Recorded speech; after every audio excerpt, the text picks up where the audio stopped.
बिस्मिल्लाहिर्रहमानिर्रहीम।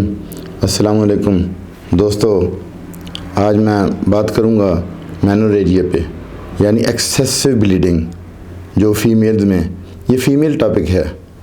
Normal cycle के दौरान बहुत ज़्यादा ब्लीडिंग का होना और लंबे अरसे तक होना, इसे मेनोरेजिया भी कहते हैं। हैवी ब्लीडिंग यानी 80 ml होना या पीरियड्स जारी हो रहे हों, तो हैवी ब्लीडिंग में ये होता है, यानी 15 दिन बाद पीरियड हुए, 5 दिन के वक्फे से दोबारा पीरियड शुरू हो गए, ये एक्सेसिव ब्लीडिंग में आता है।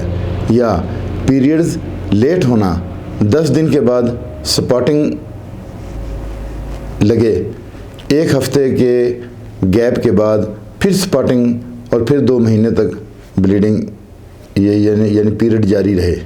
एक्सेसिव ब्लीडिंग मतलब ये है कि एक नॉर्मल रूटीन से हट के ब्लीडिंग होना, बहुत ज़्यादा ब्लीडिंग होना। तो हम इसकी काज़ें जान लेते हैं।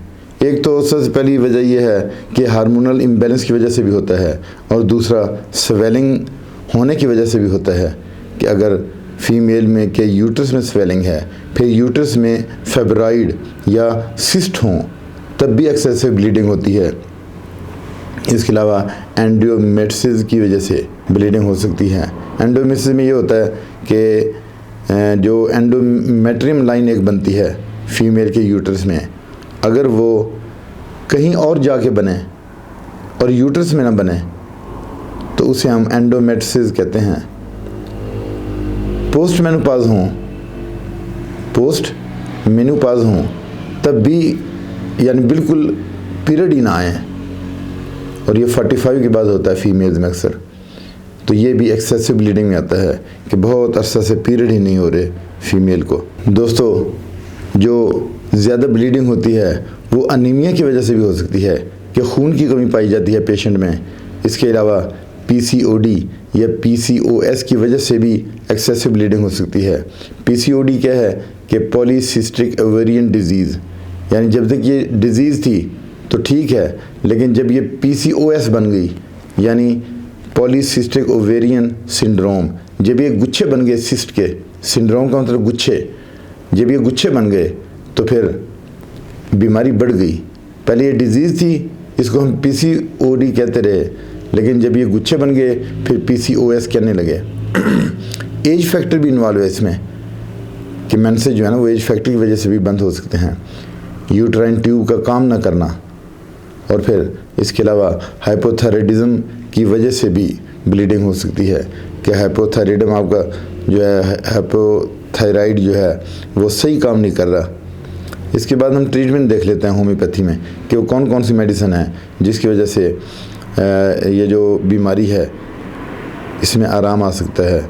सबसे पहले एस्टीरेगो मदर टिंचर में, ये बहुत ही अच्छी मेडिसिन है पीरियड्स को रोकने की, ब्लीडिंग को रोकने की, खून ज़्यादा ज़रूरत से ज़्यादा बह जाए उसको कम करने की। फिर दूसरी अशोका है जो रेगुलर करती है पीरियड्स को, ये भी मदर टिंचर में है अशोका। उसके बाद फिर थैलेस्पी बरसा है मदर टिंचर में, ये भी एक्सेसिव ब्लीडिंग को रोकती है। जिस फीमेल में ज़्यादा ब्लीडिंग हो, रुक ना रही हो। उसके बाद फिर ट्रिलियम मदर टिंचर में, ट्रिलियम मेडिसिन भी बहुत ही आजमूदा मेडिसिन है। इसके अलावा चाइना ऑफ 200 में अगर आप दें, और उसके अलावा कलकेरिया फास 600 में दें, और फिर फेरम फास और फेरम मेट। इसके बाद फेरम मेट है, और जो इस कंडीशन में बेहतर है। उसके अलावा बायोकेमिक नंबर 15 टैबलेट्स हैं, ये 5-5 टैबलेट चूसनी है 3 टाइम।